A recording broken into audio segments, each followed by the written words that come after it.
Let's understand how the JavaScript array reduce method works. Reduce method returns a single value at the end of last callback.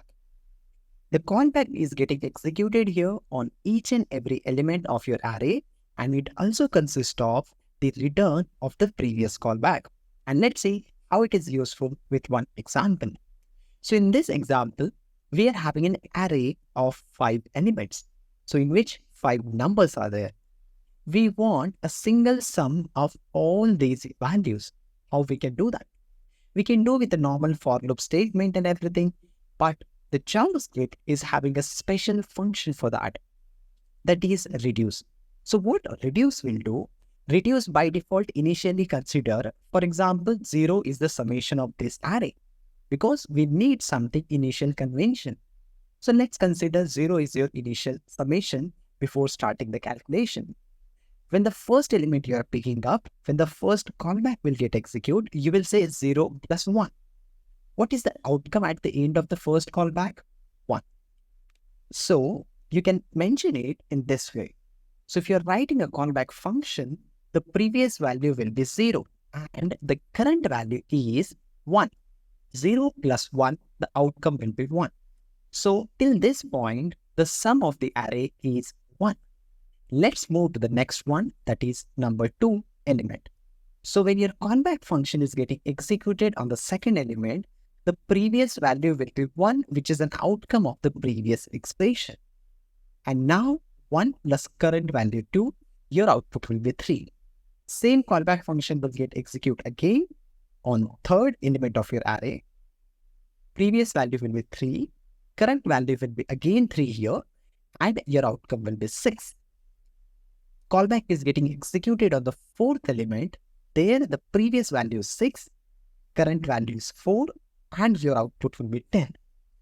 When you're executing your callback on the last element of your array, the previous value is 10 and the current value is 5. And this is how you are getting a final single outcome, single value after the last callback function. This is what the reduce does. What's special here to understand? In every callback, you will notice we are getting the previous value. That is the outcome of the previous callback function. But here when we are calling the callback function first time, we don't have any previous value. So that's the reason we need to consider 0 as an initial value. Let's try to do the code for the same. So here is our array. We'll say let sum equals to array dot reduce. So we need to write a callback function now. So we know our callback function needs 2 inputs here. One is the previous value and second is the current value. So we'll say previous value and current value. We'll write a small arrow function here. And here what we should return? We should return the previous value plus current value. That's it. We should return previous value plus current value. Let's apply the print here. Yes.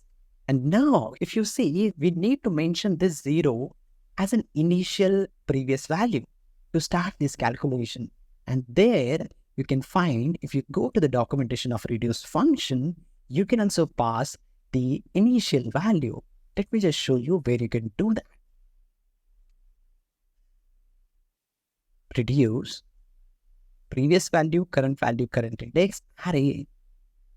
There is one more parameter you can pass over here that I'm not able to show you in this documentation, but that you can pass over here. Yes, you can find it here.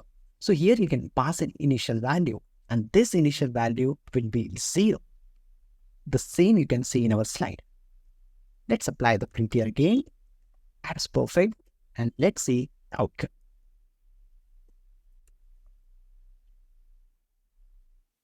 So we are getting the outcome 15. Let's try to add one more value here called 6. Now we should get an output 21. That's perfect. Now let's try to understand the value P and C, previous value and the current value, whenever this callback is getting executed. Let me just remove the last 6 here to match another example. So 5 times this callback is getting executed. I just want to console the previous value and current value. It's a previous value and it's a current value. And here is the same that you can see. So initially 0 and 1. 0, 1 and 2, 3 and 3, 6 and 4, and 10 and 5. So it is an exact same implementation we have done that we have seen inside the slide. So this is how the reduce works in JavaScript.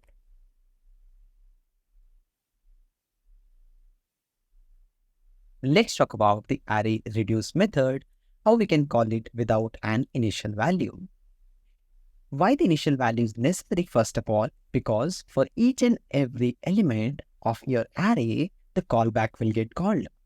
And the callback needs the value, the result from the previous callback. So what will happen when you will call the first callback? And that's the reason we need to see an example here, how it works without an initial value. So in this case, you can understand there is an array of 5 elements, 1, 2, 3, 4, 5. So here, the callback function will get called only for element 2 here, element 3, element 4, element 5. It will not get called for the element 1 if we are not passing as an initial value. And when the first callback is getting called, the initial value will be considered as the first element. Let's see with an example here. So when I'm starting a looping on this by using a reduce, the callback is not getting called on the first element. When I'm looping on the second element, the callback will get called with the previous value, which is equal to the first element that you can see here, p equals to 1. And the current value is 2. So the output will be 3, which is previous plus current value. Now, when the callback is getting called on the third element of my array, that time it's a normal sequence, like 3 will be the previous value here, p equal to 3, and the current value is coming from here, that is 3. And now the total is 6. When I'm iterating through the fourth element of my array, my previous value will become 6, the current value will become 4, and output will be 10. And at the last, the previous value is 10 and the current value is 5. And whatever the output is coming over here, the single value, that is 15, is the output of my reduce function. So what is important here to understand, the callback is not getting called for the first element. It is only getting called from the second element onwards up to the last element of your array. Let's see this with an example as well. So in this particular array, if I want to calculate a sum, array.reduce, two parameters for the callback, previous and the current value, and I will return previous plus current value. And now here, there is no need to pass the value 0 as an initial value because it is coming automatically and it is considering the first element as a previous value. Let's see an outcome. Let me remove this initial value.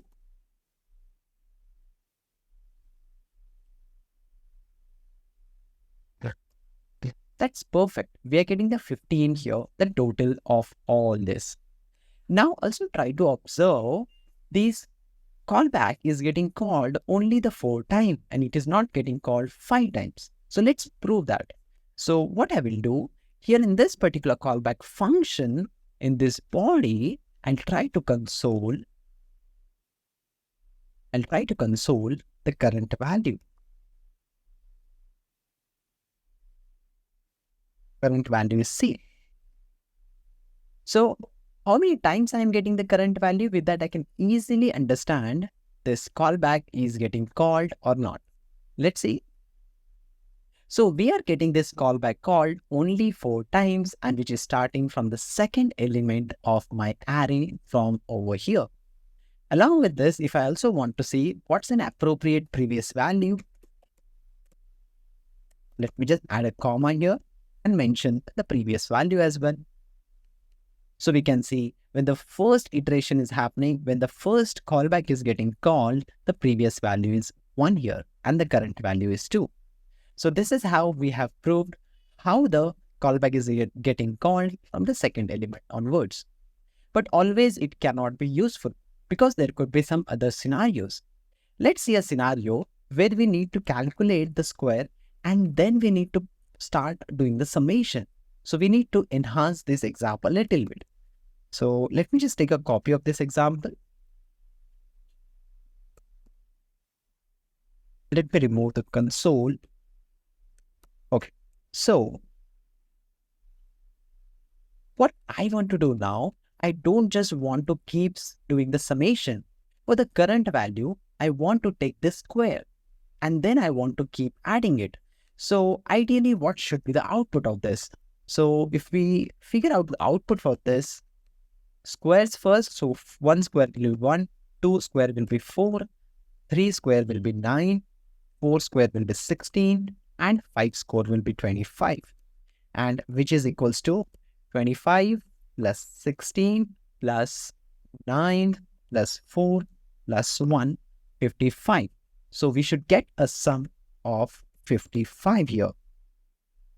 So this is what the outcome is expected. That's perfect. So what we will do here, we'll say C into C. So every time before adding into the previous value, we are firstly calculating the square of the current number and then we are adding to our whatever the total is running in that. So let's see the outcome for this. We are getting a value 55. That's perfect. It is calculating the square and it is keep adding. Along with this, also try to console the current value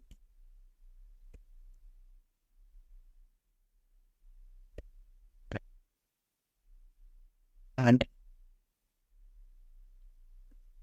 the previous value. I just want to console it because we want to see how exactly these values are coming up with each iteration.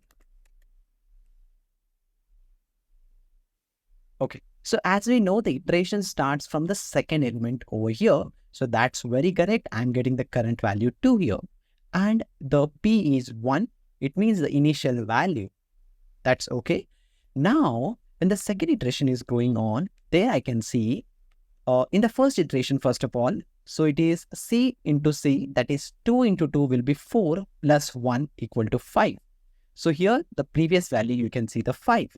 Again in the second iteration, we can see 3 into 3 will be 9 and previous 5, it will be 14. Again 14 plus this 4 into 4 will be 16 and it is 30 now. And now this 30 here plus 5 into 5, 25 and the summation is 55. So that's perfect. But now let's try to do something else here. What I will do, instead of 1, I want to put here 2. Now, what should be the outcome? The outcome should be here, the square is not 1 for 2, it's number 4. And here in my output, I should be able to get 58, not the 55. But if I run the same program again, I'll get some different. So there is some difference here. And why this difference is coming? Because the first previous value, we cannot consider the 2 directly. It should be the square. So we cannot consider the previous value, which is directly equal to our first value of the array. And that's what the problem here. So to solve this problem, we definitely need some initial value and our calculation must start from the first element. So these are the issues will come up when you are not passing the initial values. In some cases, you may also need to pass initial value. In some cases, you may also not need to pass an initial value. So this is how the reduce works without an initial value in JavaScript.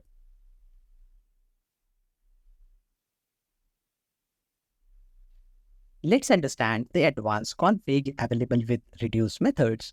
So in reduce method, we have only seen there are 2 inputs. What is the callback we use? So that is previous value and next is current value. But apart from that, there are few more. Let's see which are those and how it will be useful. So in this example, where we are having a 5 element in our array, let's say we are needing just a summation. So as we generally do, reduce, and this is our callback. If you closely look at this callback definition, so it is stating that first is the previous value, second is the current value, and the third is the current index for which your callback is getting executed, and the fourth one is the original array. So it might need in some cases. Let's try to generate that scenario. So this is my previous value, this is my current value, and then this is my index. So I can say the current index for which this callback is getting executed. And one more I'll add here, that is the array. So this is our original array. I'll say better O array. And now here, we will try to console first of all the index so that we can verify the callback is getting called for which indexes of our array. So let's try to execute this program and see. And we'll not get any summation here. So I'm just printing the summation because we are not returning anything over here as of now. So firstly, I'm getting this 1, 2, 3, 4. So these 1, 2, 3, 4 are the indexes. So index is starting from 1. It means it is keeping the 0th position. So with that, we understood the callback is getting executed only from second element onwards. If I want to get executed from the first element onwards with an index 0, which is not happening in current case, I need to pass initial value. So now the callback execution will start from the first element itself. Let's confirm it. Yes. So the callback execution is starting right from the 0th index of the array and ending at the 4th index of our array. Okay. So now let's return previous value plus current value. We just need a quick summation of the array. That's perfect. And we are getting 150, which is a very correct answer if I sum all this. But there is a bit extra logic we need here. What is that? I don't want to include the elements which are at the even position for this calculation. What I mean with that, which are at the even position, let's first confirm. So let me just console and mention this is index. Okay. And the current value, that is C. Let's have a look at the output. Now I'm saying I want an extra logic. I don't want to include the even index position numbers in my calculation. I don't want to consider those. So what I can do, I can exclude the number 10 here. I can exclude number 30. I can exclude number 50. So only the summation here should happen for 20 and 40, which are odd indexes in this case. So here, when I'm executing this callback for each and every element, so along with the current element and the previous element, I also need a knowledge about the current index to decide this. So that's the reason this index will be helpful. And here I can say index modulus 2 equals to 0. So it will confirm us it's an even number. If it's an even number, I want to return the previous number as it is, and in that I don't want to add the current number because we want to skip the numbers in calculation when it's an even index. That's perfect. When it's an odd one, we want to perform the summation. So here with the previous value, we are also adding our current value. So let's see here, we should get an outcome called 60. That's perfect. Let's try to add here something more. So here I'll add 60 and 70. So in this 60, again, one more 60 is getting added because it's an odd number. And again, 70 is not getting considered as this is an even position one. Let me just remove and keep it as it is like a previous one. We should get 150. It's 6. Yeah, correct. 60 because we are just calculating the odd position one here. Now here, what's the use of the original array? So the use of the original can be also one more scenario, the way we tried to generate the scenario, like we just want an even position or maybe the odd position. Maybe you want to skip the numbers which are repeated in your array, maybe which are already existed, maybe that made some certain condition. And for that calculation, you need your original array. So you might be thinking, we can access the original array itself here, that is ARR. So why separately there is a need called one more extra input in each and every callback? This could be the case when this callback function is not defined here. It is being defined in some other files or maybe in some other library and you are using that. So it might be needed in that case. So here is an extra advanced configuration works for reduce in JavaScript.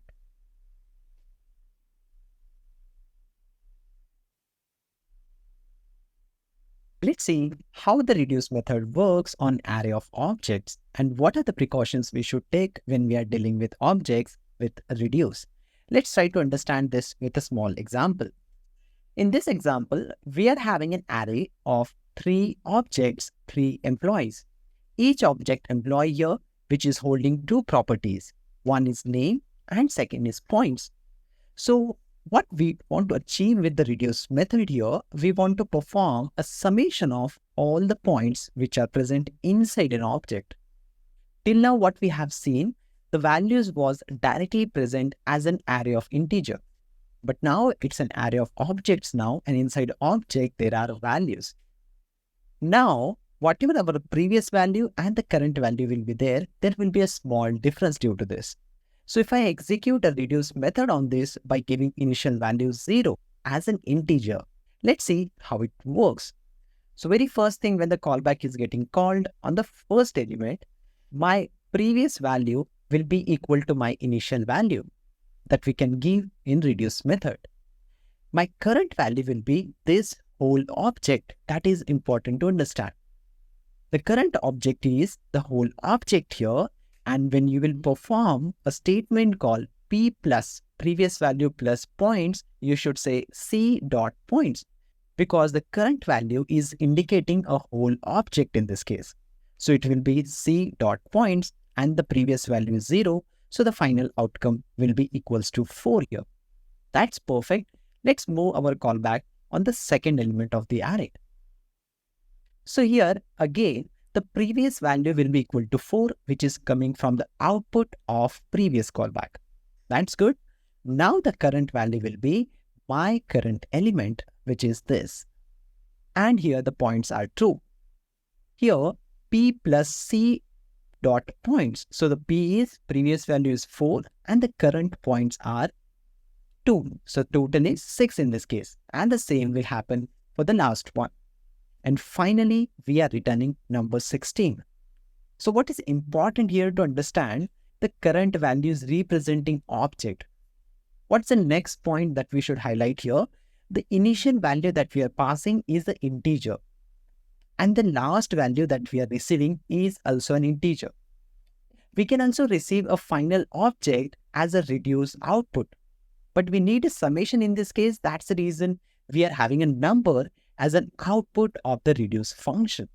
We'll also try one example where we'll get an object as a final output of reduce after this. So let's implement the same in code. So this is a super simple array that we have seen.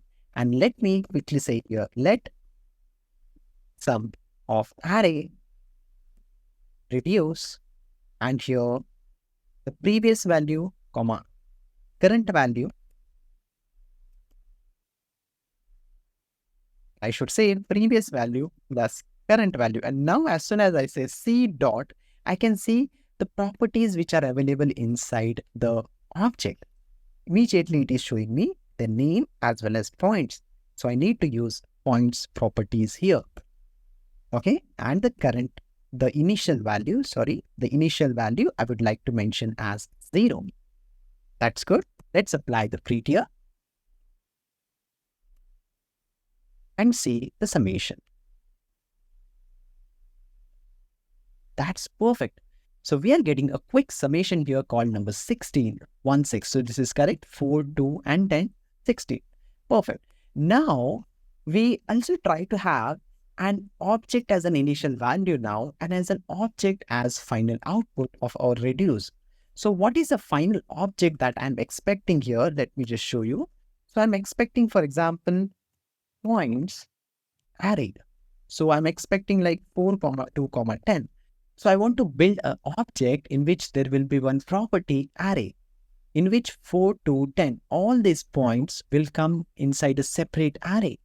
And along with that, I want this sum as a property inside my object, inside my final object, and that will be equals to 16. So this is what the outcome I'm expecting now. What we should do for this. So very first thing, we should pass an initial value. We should pass an initial value equals to this object. So initially the points array will be empty and the sum number will be 0. So this object we need to pass as an initial value. Okay, so let's try to do that. And here, let me just comment out this code.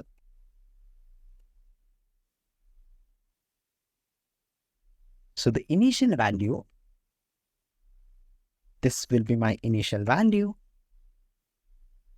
Okay, that's good. Here it is giving some error. I guess we need to give comma. Yes. Okay. So we have given successfully the initial value over here. Let's see what exactly the return of each and every callback now. So it should be an object. Let's have a look at this particular diagram here. So here, when the first callback is getting called, we are passing an initial value as an object, which is a previous value in this case called P.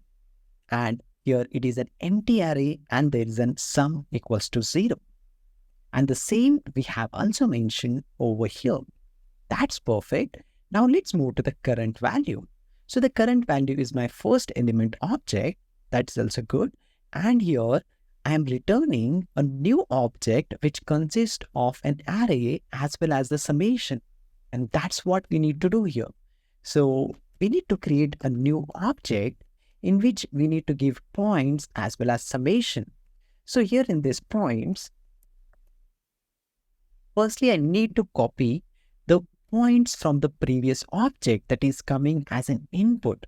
So I need to say p spread operator p dot points. So I'm trying to copy all the points which are coming from the previous object and using the spread operator because I want to create a new copy of it. And in that, I want to add my current object points, which is my current object, this one. And the point 4 I want to add in that.